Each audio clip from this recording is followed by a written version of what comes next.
Hello guys and welcome to Skynomics academy. My name is Sunil Kumar Yadav और जैसा कि आप स्क्रीन पर देख पा रहे हैं, आज हम लोग ऑर्गेनाइजिंग जो कि एक फंक्शन ऑफ मैनेजमेंट का एक पार्ट है।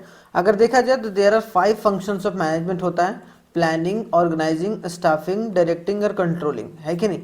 तो ये पांचों फंक्शन ऑफ मैनेजमेंट को हम लोग शानदार तरीके से डिस्कस करेंगे। उसमें जो प्लानिंग है वो हमने डिस्कस कर रखा है, वन शॉट है, तो ये भी जो वीडियो होगा वो वन शॉट रहने वाला है। तो ऑर्गेनाइजिंग को फटाफट डिस्कस करेंगे और जितने भी सारे कॉन्सेप्ट्स हैं ऑर्गेनाइजिंग से रिलेटेड वो सारे कॉन्सेप्ट्स को यहाँ पर बताने की कोशिश की जाएगी।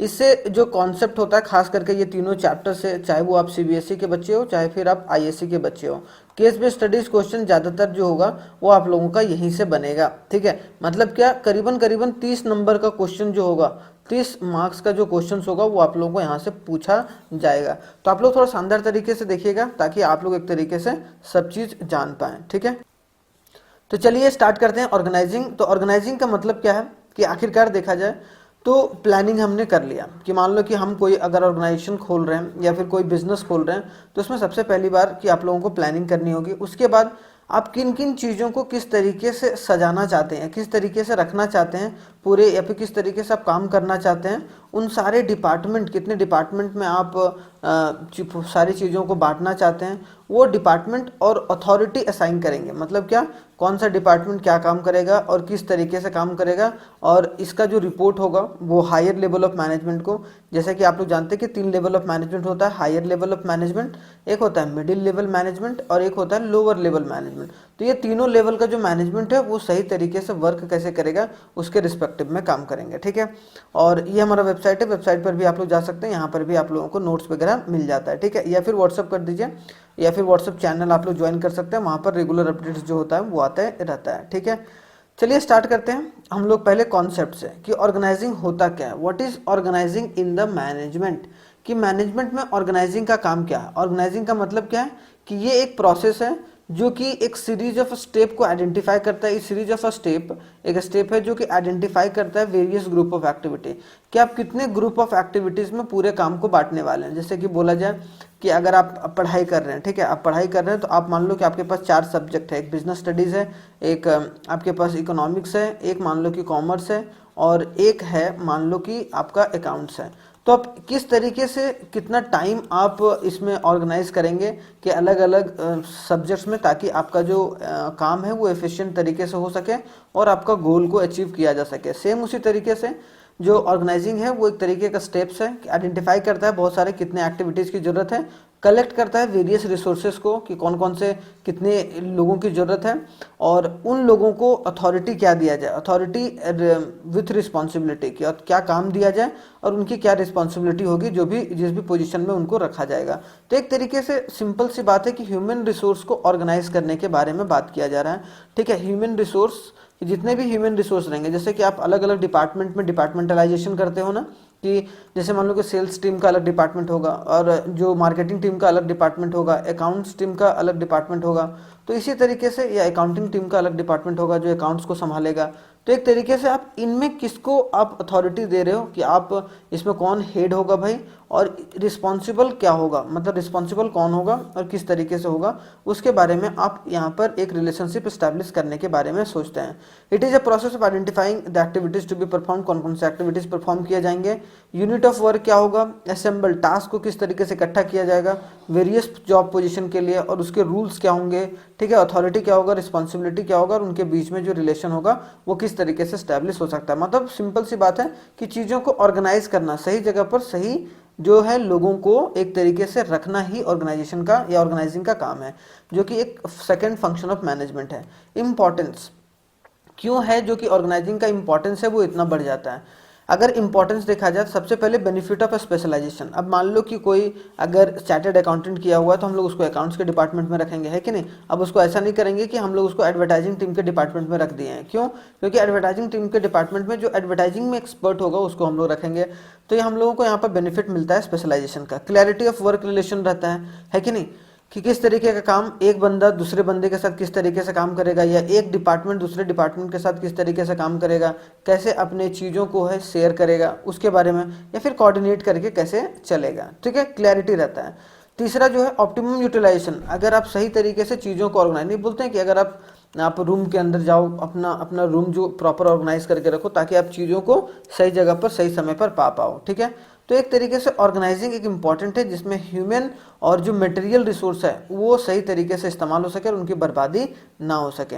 अगर कोई भी चेंज होता है मार्केट में या इन्वायरमेंट में, बिजनेस इन्वायरमेंट होता है, एक होता है इंटरनल इन्वायरमेंट, एक होता है एक्सटर्नल इन्वायरमेंट, तो दोनों में अगर कोई भी चेंजेस आते हैं तो उसको अडेप्ट करने में मदद करता है ऑर्गेनाइजिंग। ठीक है, उसके बाद फिफ्थ एक्सपेंशन एंड ग्रोथ, कि अगर बिजनेस को एक्सपैंड करना है, ठीक है, आपको वर्क को स्मूथली चलाना है, तो एक तरीके से आपको क्या करना पड़ेगा, आपको ऑर्गेनाइजेशन पर ध्यान देना पड़ेगा या अपनी टीम को ऑर्गेनाइज करके चलना होगा ताकि आप एक मतलब अपनी कंपनी को ग्रो करवा सकते हैं या फिर नए नए ब्रांचेस और नए नए जो फैक्ट्रीज हैं वो आप खुलवा सकते हैं। तो ये सब सारी चीज़ें इंपॉर्टेंट हो जाती हैं अगर देखा जाए ऑर्गेनाइजिंग में।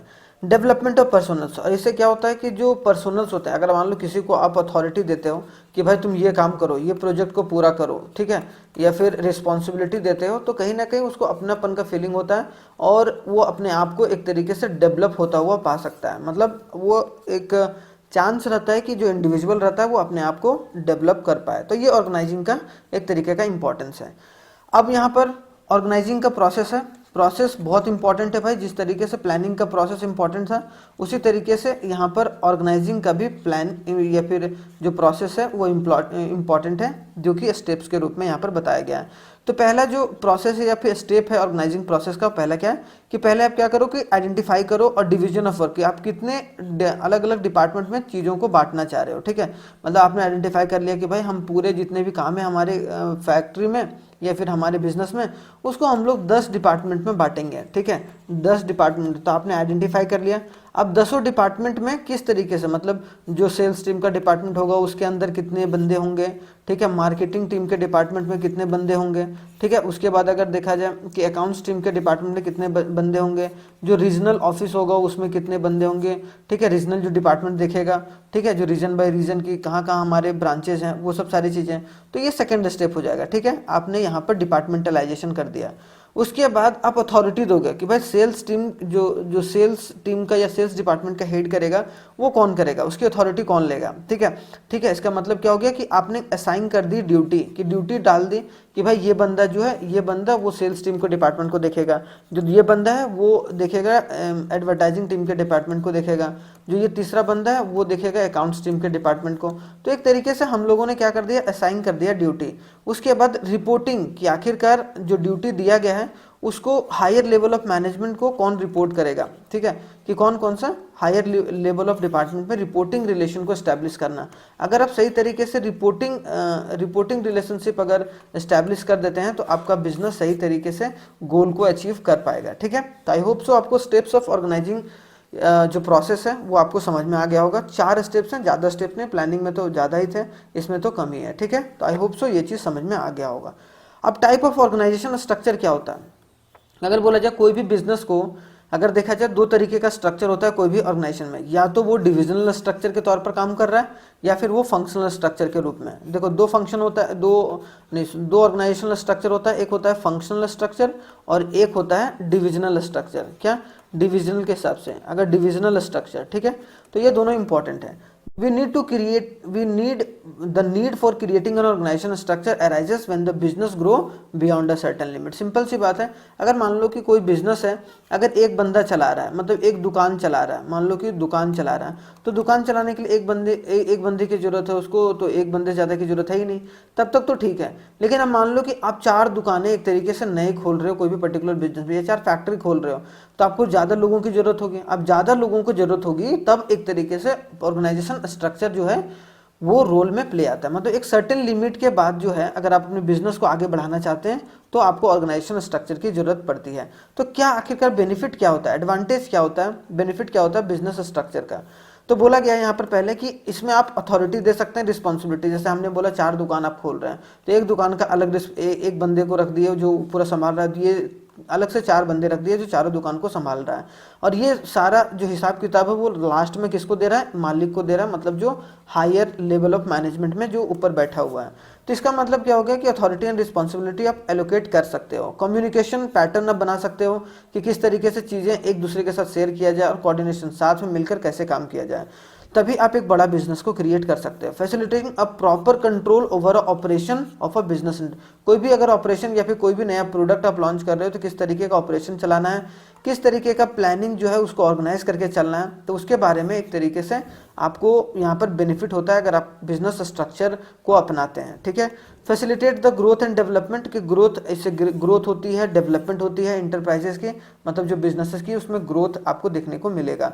और कोई भी जो चेंजेस होगा ऑर्गेनाइजेशन में उसको अडेप्ट बहुत जल्दी कर लेगा अगर आप फंक्शनल स्ट्रक्चर और या डिविजनल स्ट्रक्चर के तौर पर अपने बिजनेस को आपने क्या करा है, स्ट्रक्चर कर दिया है, उसको डिवाइड कर दिया है। तो ठीक है, तो चलिए आगे बढ़ते हैं कि दो तरीके का स्ट्रक्चर होता है, फंक्शनल और डिविजनल।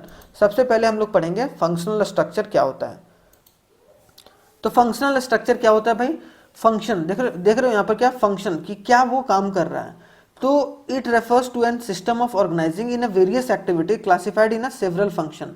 अगर आप लोग फंक्शन के हिसाब से बहुत आप एक्टिविटीज को बांट देते हैं, क्या बोला गया, आप फंक्शन के हिसाब से एक्टिविटी को बांट देते हैं, तो आपका वो कौन सा स्ट्रक्चर हो गया, आपका बिजनेस कौन सा स्ट्रक्चर को फॉलो कर रहा है, फंक्शनल स्ट्रक्चर। मतलब क्या कि भाई जैसे मान लो कि सेल्स टीम है, वो क्या कर रहा है, सेल्स को फंक्शन कर रहा है, तो हमने क्या करा कि एक तरीके से सेल्स टीम है या फिर एडवर्टाइजिंग टीम है या फिर अकाउंट्स की टीम है या फिर आपने अपने मान लो कि प्रोडक्ट जो डिपार्टमेंट अलग है, एक प्रोडक्ट को जो चेक करेगा, ठीक है, सही प्रोडक्ट है या गलत प्रोडक्ट है, तो इसका अलग डिपार्टमेंट है। तो इसका मतलब क्या है, आपने अलग अलग डिपार्टमेंट को अलग अलग फंक्शन के आधार पर अपनी कंपनी को एक तरीके से आप स्ट्रक्चर किए हो। तो अगर बहुत सारे एक्टिविटीज़ को या बहुत सारे कामों को अगर फंक्शन के आधार पर बांट दिया जाए, एक डिपार्टमेंट में एक डिपार्टमेंट क्रिएट कर दिया जाए और उसको प्लेस कर दिया जाए एक फंक्शनल एक्सपर्ट के थ्रू, कि वह सेल्स टीम में एक एक्सपर्ट बैठा हुआ रहेगा जो पूरे सेल्स टीम को चलाएगा। तो इसका मतलब क्या कर दिया, आपने कोई भी काम को, कोई भी फंक्शन जो काम होने वाला है उसको एक तरीके से एक्सपर्टीज दे दी आपने, और आप उसने अपने उसको एक तरीके से अलग अलग तरीके से बांट दिया। सुटेबल होता है जो बड़े बड़े ऑर्गेनाइजेशन होते हैं ना, इफ ऑर्गेनाइजेशन लार्ज, अगर कोई भी ऑर्गेनाइजेशन जो लार्ज होगा उसको कामों के आधार पर बांटा जाता है, अलग अलग डिपार्टमेंट क्रिएट किया जाता है। तो इसके एडवांटेज भी हैं कुछ, वो क्या क्या है, स्पेशलाइजेशन का एडवांटेज है, कंट्रोल और कोऑर्डिनेशन चलेगा अच्छे से, एफिशिएंसी क्षमता बढ़ेगा, डुप्लीकेशन नहीं हो पाएगा, मतलब एक काम दो बार नहीं होगा, डुप्लीकेशन ऑफ काम नहीं होगा, है कि नहीं, या फिर काम चोरी नहीं होगा। इजी ट्रेनिंग, आप ट्रेन अच्छे से कर सकते हैं। मान लो कि आपका सेल्स अच्छे तरीके से परफॉर्म नहीं कर रहा है, मतलब आपको किसको ट्रेन करना है, सेल्स टीम के डिपार्टमेंट को एक तरीके से आपको ट्रेन करना है या उसमें चेंजेस करने हैं। बाकी सब प्रोडक्ट वगैरह बहुत अच्छा है लेकिन वो सेल्स अच्छे से नहीं कर पा रहा है, तो मतलब सेल्स टीम को आपको एक तरीके से गाइडेंस प्रोवाइड करके चलना पड़ेगा। तो आप ट्रेनिंग आराम से दे सकते हैं, प्रॉपर अटेंशन आप दे सकते हैं इसमें अगर अलग अलग डिपार्टमेंट में होगा, ताकि आप चीज़ों को अलग से एनालाइज कर पाएँ। कुछ कुछ डिसएडवांटेज भी होते हैं इसके, जो फंक्शनल स्ट्रक्चर है वो क्या है, फंक्शनल एक अंपायर होता है। अंपायर मतलब क्या, एक तरीके से आपको देखने को मिलेगा अलग अलग डिपार्टमेंट में अलग अलग फंक्शन में आपने चीज़ों को बांटा है, तो एक बहुत बड़ा चेन बन जाता है, उस चेन को एक तरीके से देख रेख करना मुश्किल हो जाता है कभी कभी। डिफिकल्टी इन कोऑर्डिनेशन, कभी कभी कोऑर्डिनेट करना मुश्किल हो जाता है। अकाउंटेबल होल्ड करना कि भाई आपने गलत करा है, आपकी वजह से ये काम गलत हुआ है। तो आजकल जो मॉडर्न बिजनेस में है उसमें आप किसी को अकाउंटेबल नहीं ठहरा सकते हैं जब तक आपने कोई स्पेसिफिक काम किसी स्पेसिफिक इंसान को नहीं दिया है। ठीक है, तो जैसे मान लो कि एक सेल्स टीम डिपार्टमेंट में 10 लोग काम कर रहे हैं, तो अब इसमें एक बंदे को आप गलत नहीं ठहरा सकते हैं, उसमें 10 बंदों का जो गलती है वो आपको दिखने को मिलेगा। तो आप डिफिकल्ट होता है कभी कभी अकाउंटेबिलिटी को कि भाई तुम जिम्मेदार हो इस काम को गलत करने में। ठीक है, कॉन्फ्लिक्ट ऑफ इंटरेस्ट, कभी कभी इंटरेस्ट में कमी आ जाता है। मान लो कि कोई बंदा है जो ऊपर लेवल पर है लेकिन वो सही तरीके से काम कर नहीं रहा है, लेकिन नीचे वाला लेवल का जो बंदा है वो बहुत अच्छे तरीके से काम कर रहा है, तो इंटरेस्ट में कभी कभी कॉन्फ्लिक्ट आ जाता है। इनफ्लेक्सिबिलिटी, फ्लेक्सिबल नहीं होता है क्योंकि आपको एक तरीके का काम करना है और जीवन भर एक ही तरीके का काम करना है, जिसकी वजह से फ्लेक्सिबिलिटी आपको देखने को नहीं मिलेगा। तो I hope so functional structure complete होगा। अब आते हैं डिविजनल स्ट्रक्चर।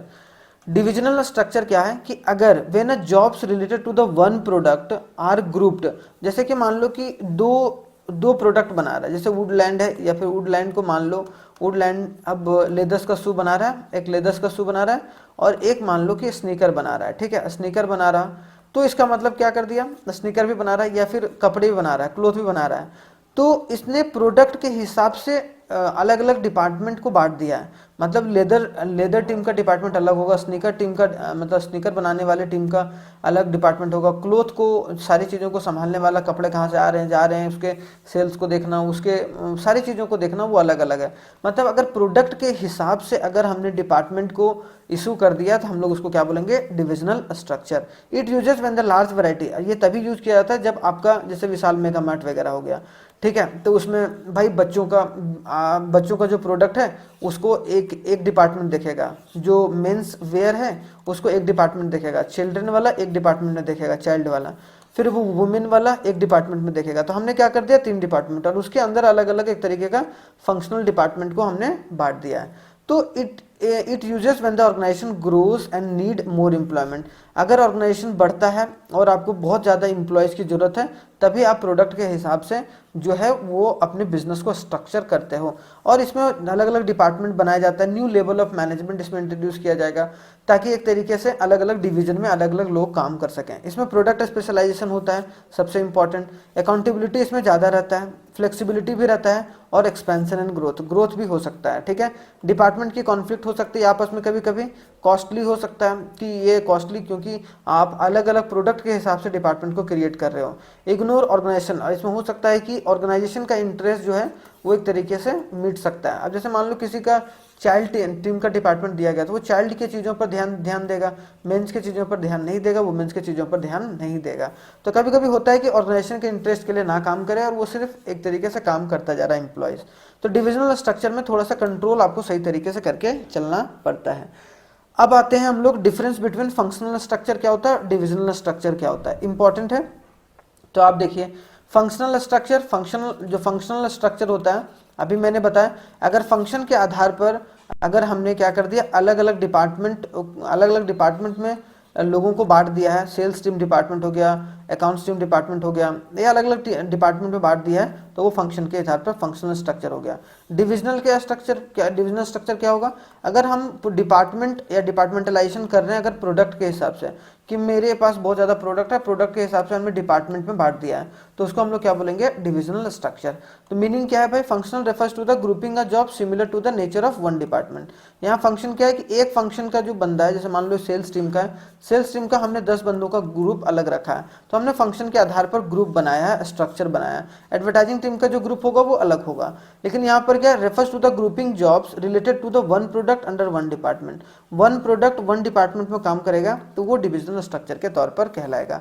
फॉर्मेशन होता है on the basis of function, function के हिसाब से हम लोग इसको एक तरीके से बनाते हैं। फंक्शनल स्ट्रक्चर को हम लोग फंक्शन के काम कैसा है और किस तरीके का काम की जरूरत है उसके हिसाब से हम लोग स्ट्रक्चर को तैयार करते हैं। लेकिन जो डिविजनल स्ट्रक्चर है उसमें जो है हम लोग प्रोडक्ट के हिसाब से जो है डिपार्टमेंट को फॉर्म करते हैं। इसमें क्या होता है, फंक्शनल स्पेशलाइजेशन होता है, इसमें प्रोडक्ट स्पेशलाइजेशन होता है कि कोई जो प्रोडक्ट की जानकारी बहुत अच्छे तरीके से रख रहा हो। रिस्पॉन्सिबिलिटी, इसमें fixing responsibility for particular department difficult है। इसमें ये नहीं है कि मान लो सेल्स टीम अच्छा नहीं कर रही है, इसका मतलब ये बंदा एकलौता जो बंदा है वो जिम्मेदार नहीं, पूरी टीम जिम्मेदारी है। तो यहाँ पर अब डिफिकल्ट होता है कि आप रिस्पॉन्सिबिलिटी या फिर अकाउंटेबिलिटी ठहरा पाएँ, ठीक है। अकाउंटेबिलिटी यहाँ पर ठहराना एक तरीके से डिफिकल्ट हो जाता है, और यहाँ पर आराम से आप अकाउंटेबिलिटी को फिक्स कर सकते हैं, जो कि डिविजनल स्ट्रक्चर होता है। तो आई होप सो दोनों का डिफरेंस जो होगा वो आप लोगों को क्लियर होगा। आगे बढ़ते हैं। आगे देखा जाए तो 2 तरीके के ऑर्गेनाइजेशन होते हैं जनरली, एक होता है फॉर्मल ऑर्गेनाइजेशन, एक होता है इनफॉर्मल। फॉर्मल ऑर्गेनाइजेशन क्या हो गया, जो प्रॉपर तरीके से जहां पर सिक्योरिटीज है काम करने का, जैसे कहीं पर आप बैंक में काम कर रहे हो तो बैंक कौन सा ऑर्गेनाइजेशन है, फॉर्मल ऑर्गेनाइजेशन है। क्यों, या फिर मान लो कि कहीं सरकारी नौकरी कर रहे हो कहीं पर, तो क्या हो गया, कहीं पर सरकारी नौकरी है तो वहां पर एक तरीके से फॉर्मल ऑर्गेनाइजेशन होगा, क्योंकि वहां पर हर एक चीजें डिफाइंड है कि आपको काम क्या करना है, किस चीज के लिए, आप कितना घंटा काम करना है, कितने आवर तक काम कर सकते हैं, कितने सालों तक आप 65 ईयर्स में रिटायरमेंट होंगे, रिटायरमेंट के बाद क्या होगा, मतलब सारी चीज़ें फिक्स रहेंगे। लेकिन इनफॉर्मल ऑर्गेनाइजेशन क्या, इसमें सारी चीज़ें फिक्स नहीं, जैसे कि कोई रेडी लगाता है या कोई ऐसा ऑर्गेनाइजेशन है जैसे लेबर यूनियन है। अब लेबर यूनियन में कोई बंदा अगर काम लगा हुआ है तो हो सकता है कि वो लेबर यूनियन आगे चलकर कल खत्म हो जाए और उसमें सारी चीज़ें एक तरीके से तहस नहस हो जाए। तो इनफॉर्मल सेक्टर में कोई फिक्स नहीं रहता है कोई कि तुम्हारा कितना घंटा काम करना है, कितने घंटे काम नहीं करना है, सिक्योरिटी क्या है, कितना तनख्वाह मिलेगा, तो जैसे कि कोई मान लो कि कोई बिल्डिंग में काम कर रहा है, तो वो बिल्डिंग में जो वर्कर्स वगैरह काम करते हैं वो सब सारे किस ऑर्गेनाइजेशन के अंदर आएंगे?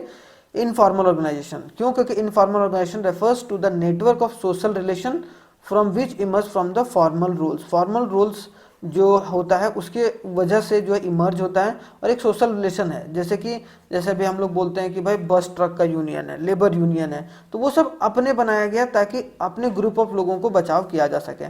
फॉर्मल ऑर्गेनाइजेशन क्या है? It refers to the well structured official structure and well defined job है, जिसमें अथॉरिटी एंड रिस्पॉन्सिबिलिटी असाइन की गई कि भाई अगर मान लो कि तुम कैशियर हो, बैंक में कैशियर हो, तो कैशियर में अगर कुछ गड़बड़ी हुई जितने पैसे में कि भाई पैसा कितना आया और कितना गया, अगर मान लो उसमें कोई गड़बड़ी हुई तो उसकी अकाउंटेबिलिटी जो कैशियर बैठा होगा उसकी है, ठीक है। और इसमें अलग अलग डिज़ाइन, अलग अलग टास्क को अलग अलग तरीके से डिज़ाइन किया जाता है और उसको कंप्लीट करने की कोशिश की जाती है, ठीक है। सिंपल सी बात है, टाई बेल्ट वाला जो जॉब होगा वो हमारा फॉर्मल। इनफॉर्मल हो गया जैसे तैसे तिहाड़ी वाला काम, रोजमर्रा वाला जिंदगी वाला काम, ठीक है। तो वो सब सारी चीजें किसके अंदर आएंगी? इनफॉर्मल ऑर्गेनाइजेशन के अंदर आएंगी। आगे आते हैं, थोड़ा सा आगे अगर देखा जाए तो दोनों के बीच में डिफरेंस देखते हैं, इंपॉर्टेंट है। फॉर्मल ऑर्गेनाइजेशन के बीच में क्या डिफरेंस है और इनफॉर्मल ऑर्गेनाइजेशन के बीच में क्या डिफरेंस है। इनफॉर्मल मैंने बोला कि जिसमें सिक्योरिटी और एक तरीके से इनफॉर्मल तरीके से जो है जॉब्स क्रिएट होती हैं, और इसमें सिक्योरिटी बिल्कुल नहीं रहती, इसमें सिक्योरिटी रहती है, ठीक है। तो structure of job position which is created by the management, मतलब यहाँ पर क्या है कि प्रॉपर मैनेजमेंट के द्वारा आप जॉब्स क्रिएट किया जाएगा, कितने डिपार्टमेंट में कौन सा फंक्शन करना है, कौन से डिपार्टमेंट में आप काम कर सकते हैं, मतलब प्रॉपर फंक्शन रहेगा इसमें, फंक्शन के हिसाब से कि आपको क्या काम करना है और किस डिपार्टमेंट में आपको काम करना है, प्रॉपर रूल्स एंड रेगुलेशन रहेगा, कोई दिक्कत नहीं है। लेकिन यहाँ क्या होगा? Network of the social relation arising out of the interaction among the employees. इसमें जो जितने भी जो लोग रहते हैं उनका एक ग्रुप रहता है, और वो ग्रुप में आपस में ही एक तरीके से लोगों को चुना जाता है। और ये जरूरी नहीं है कि आगे चलकर क्या होगा कि एक जो ये बंदा अगर मान लो कि लीडर बना दिया गया, तो ये बंदा को भी हटा के दूसरे को लीडर बनाया जा सकता है आगे चलकर। तो कोई प्रॉपर अकाउंटेबिलिटी वहां पर नहीं होती है इनफॉर्मल ऑर्गेनाइजेशन में। फॉर्मेशन होता है, it is form deliberately as a part of organization rules and policy. Proper rules and regulation के थ्रू जो होता है फॉर्मल जो ऑर्गेनाइजेशन है उसको बनाया जाता है, मतलब प्रॉपर जो नियम कानून के अनुसार, मतलब रूल्स के अनुसार जो है, कानून के अनुसार क्या है, एक्ट है, ठीक है, तो वो सब के अनुसार इसको बनाया जाता है फॉर्मल। लेकिन इसको क्या सोशल इंटरैक्शन से कि चलो भाई हम लोग एक ग्रुप बना लेते हैं, कि हम लोग एक समाज का नहीं बोलते हैं कि हम लोग चलो एक ग्रुप बनाते हैं जो कि हम लोग इस पर्पस के लिए काम करेंगे या इस पर्पस के लिए काम करेंगे।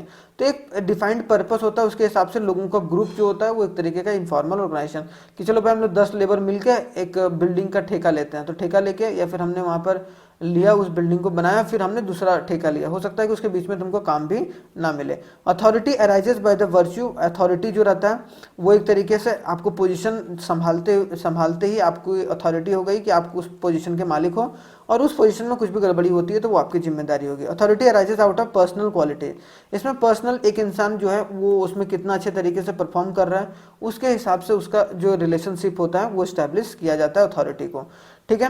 आगे आते हैं behaviour. Behaviour is prescribe by the manager, इसमें किस तरीके का बिहेवियर करना है, किस तरीके से काम करना है, वो सब सारा चीज़ जो है मैनेजर्स के द्वारा बताया जाएगा। इसमें कोई नहीं है कि ऐसा नहीं है कि आपको किस तरीके से काम करना है। अगर सारे ग्रुप वगैरह रेडी हैं कि चलो भाई आज धरना प्रदर्शन करना है तो चलो धरना प्रदर्शन के लिए चलते हैं, तो ये इनफॉर्मल ऑर्गेनाइजेशन है, ठीक है। तो आई होप सो दोनों के बीच का डिफरेंस जो होगा वो आपको क्लियर होगा। अब आते हैं इंपॉर्टेंट एक जो होता है बार बार पूछा जाता है डेलीगेशन के बारे में। डेलीगेशन क्या है भाई? जो एक it is not possible that individual perform all the task assign to him.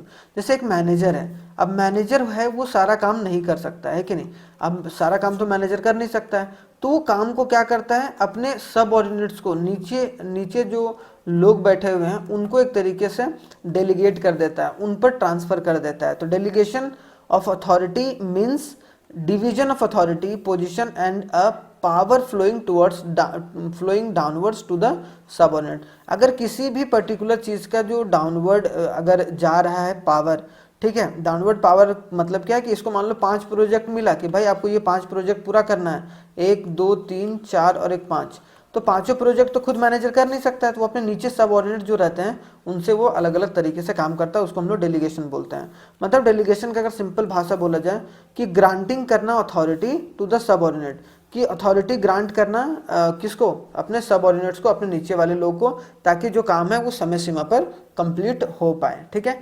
तीन एलिमेंट होता है अगर डेलीगेशन अगर डेलीगेट किया जा रहा है काम को, मतलब काम को अगर ट्रांसफर किया जा रहा है दूसरे पर, तो authority, responsibility and accountability, three जो है वो आपको ARA, ठीक है। तो हम लोग क्या बोलेंगे कि ARA, authority, responsibility and accountability जो है वो स्टैब्लिश करते हैं, वो एलिमेंट्स ऑफ डेलीगेशन होता है, ठीक है। Authority, responsibility and accountability. Authority का मतलब होता है power to granting and individuals to facilitate and perform a task. जैसे कि मान लो कि मैनेजर्स ने एक सबऑर्डिनेट को काम दे दिया, इसका मतलब क्या हो गया, अथॉरिटी किसकी हो गई कि हमने क्या करा कि इसको ऑथराइज कर दिया कि भाई तू काम करिए, ये प्रोजेक्ट है, ये पर्टिकुलर प्रोजेक्ट है, वो काम कर। रिस्पॉन्सिबिलिटी वहीं से बिगेन हो जाता है। रिस्पॉन्सिबिलिटी कैसे बिगेन होगा, the delegation process begins when the manager passes some of his responsibility to his subordinate. तो इसमें रिस्पॉन्सिबिलिटी किसकी हो जाएगी, सबऑर्डिनेट की, कि हाँ भाई मेरे को काम दिया गया तो मेरी रिस्पॉन्सिबिलिटी कि मैं काम करके मैनेजर्स को पूरा दूं। अब इसमें अकाउंटेबिलिटी क्या होगा, it is the third and final step of process of delegation. Accountability means answerable to the superior for the final result. और जो फाइनल रिजल्ट का जो आंसरेबल होगा, अकाउंटेबिलिटी किसी होगी, दोनों की होगी, क्योंकि ये इसको अकाउंटेबल है और जो मैनेजर है वो हायर लेवल ऑफ अथॉरिटी के लिए अकाउंटेबल है कि हाँ भाई चलो मैं काम करके आपको इस तरीके का दूंगा, ठीक है। तो एलिमेंट ऑफ डेलीगेशन है जो कि एक इंपॉर्टेंट चीज़ है जो कि आपको पता होना चाहिए। तो थैंक यू वेरी मच। और आप लोगों का जो ऑर्गेनाइजिंग है वो बिल्कुल बहुत अच्छे तरीके से कंप्लीट हो गया, इसमें कोई भी दिक्कत, कोई भी परेशानी नहीं होगी, ठीक है। चलिए थैंक यू वेरी मच, जय हिंद। और आप लोगों को बहुत अच्छा लगा होगा प्लानिंग के बाद ऑर्गेनाइजिंग पढ़कर। उसके बाद ऑर्गेनाइजिंग के बाद स्टाफिंग है, प्लानिंग हो गया, ऑर्गेनाइजिंग हो गया, उसके बाद स्टाफिंग को हम लोग डिस्कस करेंगे, ठीक है। थैंक यू वेरी मच, जय हिंद। बहुत ही जल्दी मिलते हैं नेक्स्ट वीडियो में।